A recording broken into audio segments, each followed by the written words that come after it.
तरी त्या घटनावर योग्य निर्णय करेल, योग्य कारवाई करेल। सध्या संपूर्ण राज्यामध्ये दहशत आहे ती लंपी आजारासंदर्भातली। लंपी आजार झाल्यामुळे राज्यातील पशुधन जे आहे ते बळी पडताना दिसतंय आणि त्यामुळे शेतकरी देखील हवालदिल झाल्याचं आपल्याला सगळ्यांना पाहायला मिळतंय। मात्र लंपी संदर्भात 21 जिल्ह्यात लंपी आजाराचा प्रादुर्भाव असल्याचं यापूर्वीच सांगण्यात आलेलं होतं आणि या संदर्भातली थेट पत्रकार परिषदही घेण्यात आलेली होती। 368 गावांमध्ये लंपीची जी आहे ती लस पोहोचवली असल्याचं देखील सांगण्यात आलेलं आहे। तर शेतकरी हवालदिल झालेला आहे। या रोगाबद्दल असलेले गैरसमज आणि उपायांबाबत पशुसंवर्धन आयुक्तांनी पत्रकार परिषद घेतली। शेतकरी या लंपी रोगाचे प्रसारक ठरू शकतात। स्पर्शामुळे एका लंपी बाधित जनावराचा हात लागून तोच हात दुसऱ्या जनावराला लागला तर मात्र दुसरं जनावर बाधित होऊ शकतं। लंपी आजार हा फक्त बैल आणि गायींना होतो, म्हशीला होत नाही असं देखील यावेळी स्पष्ट करण्यात आलेलं आहे।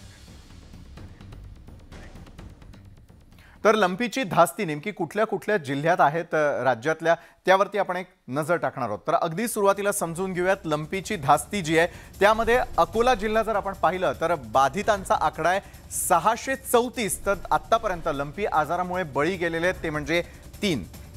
अकोला पाठोपाठ अमरावतीमध्ये या क्षणाला 314 जणांना लंपीची लागण झालेली आहे। तर आतापर्यंत 3 जणांचा मृत्यू हा अमरावतीमध्ये देखील झाल्याचं आपल्याला पाहायला मिळतंय। इतर जिल्ह्यांची परिस्थिती जर पाहिली तर नगरमध्ये या क्षणाला 273 जनावरांना लंपीची लागण झालेली आहे। नगर पाठोपाठ बुलढाण्यात जर पाहायला गेलं तर बुलढाण्यामध्ये 205 जनावरांना लंपीची लागण झालेली आहे। आतापर्यंत 3 जनावरांचा लंपीमुळे दुर्दैवी मृत्यू झालेला आहे। तर लंपीची धास्ती आहे पुण्यात देखील, कारण पुण्यामध्ये आतापर्यंत 3 मृत्यू तर 149 जनावरांना लंपीची लागण झालेली आहे। त्यानंतर जळगावमध्ये पाहायला गेलं तर आतापर्यंत मृतांचा सर्वाधिक आकडा हा जळगावमध्ये आहे, कारण जळगावमध्ये आतापर्यंत 17 जनावरं जी आहेत ती लंपीमुळे दगावलेली आहेत। तर 154 जनावरांना अजून देखील त्याची लागण झाल्याचं स्पष्ट होत आहे। त्यानंतर लातूरमध्ये देखील 84 जनावरं ही लंपीग्रस्त आहेत। लातूरनंतर धुळ्यात आतापर्यंत 1 मृत्यू झालेला आहे लंपीची लागण झाल्यामुळे। तर लंपीग्रस्त असलेल्या पशूंची संख्या आहे 71। त्यानंतर साताऱ्यामध्ये परिस्थिती आहे ती म्हणजे बाधितांचा आकडा आहे तो म्हणजे 65 आणि आतापर्यंत लंपीमुळे एकाचा मृत्यू झालेला आहे। तर या संदर्भातली ज्यावेळेला पत्रकार परिषद घेण्यात आली या संदर्भातली प्रतिक्रिया अतिशय मोलाची आणि महत्त्वाची आहे, कारण अनेक गैरसमज लंपी संदर्भातले ही प्रतिक्रिया ऐकल्यानंतर निश्चितच दूर होतील। 5 लाख लसी आज परत प्राप्त होत आहे। त्या व्यतिरिक्त महाराष्ट्र पशुधन मंडल जे आहे विकास मंडल यांचं उद्या 50 लक्ष लसी प्राप्तीसाठी टेंडर ओपन होत आहे। ते सुद्धा सर्वांना पुढच्या 1 आठवड्यामध्ये उपलब्ध होणार। तो सर्व शेतकरी और पशुपालकांना मी आश्वस्त करतो लस याची काही कमतरता नाही आहे। स्किन डिजीज अजिबात झुनोटिक नाही आहे। झुनोटिक नाही याच्या प्रकृतच असं नाही आहे की माणसाला ते इन्फेक्ट करू शकत नाही।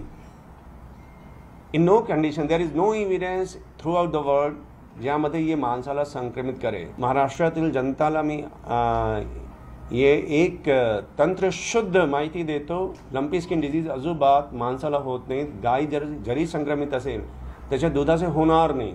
सध्या राज्यातील 21 जिल्ह्यामध्ये लंपी याचे रुग्ण आढळून आलेले आहे।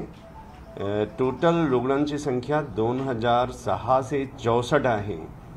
ते राज्यातील 21 जिल्हे याचे 89 तालुके 89 इंग्रजी के लोगों सांगतो 89 तालुके मध्ये 2664 पॉझिटिव्ह लंपी पॉझिटिव्ह गाय या म्हैस आहे आमच्याकडे। आपण वेळीच पावलं उचलली गेले 1 महिन्यापासून। लसीकरण आता वाढवलंय। मला वाटतं आज आतापर्यंत 6 लाख पशूंचं लसीकरण झालंय आणि आपल्याला मला वाटतं उद्याच आमचा राज्य सरकारच्या वतीने जो पुढाकार घेतला ते उद्याच टेंडर ओपन होतं आहे। आणखी नवीन 50 लाख म्हणजे आणि पहिले 25 लाख आहेत साधारण 75 लाख वॅक्सिन्स आपल्याला उपलब्ध आहेत। या वॅक्सिनेशनचा मोठा ड्राईव्ह आता आपण त्यासाठी घेतलेला आहे आणि सगळ्या आघाड्यांवर सरकार अतिशय सतर्क आहे। याचा अधिक प्रादुर्भाव आणखीन वाढू नये या दृष्टीने सरकार अतिशय जागरूकतेने काम करत आहे. खूपच काळजीच्या गोष्ट आहे. त्या लंपी आजार जो आहे तो गोठ्यामध्ये आहे, गायांना आहे. या बाबतीत सरकार म्हणून जे बारकाईने लक्ष दिलं पाहिजे ते न देता फक्त बातमी मात्र द्यायची का असं करू नये तसं करू नये. अरे तुम्ही लसीकरणाच्या बाबतीत काय निर्णय घेतला? तुमची लस आहे का? लसीकरण लवकरात लवकर करणं अत्यंत आवश्यक आहे.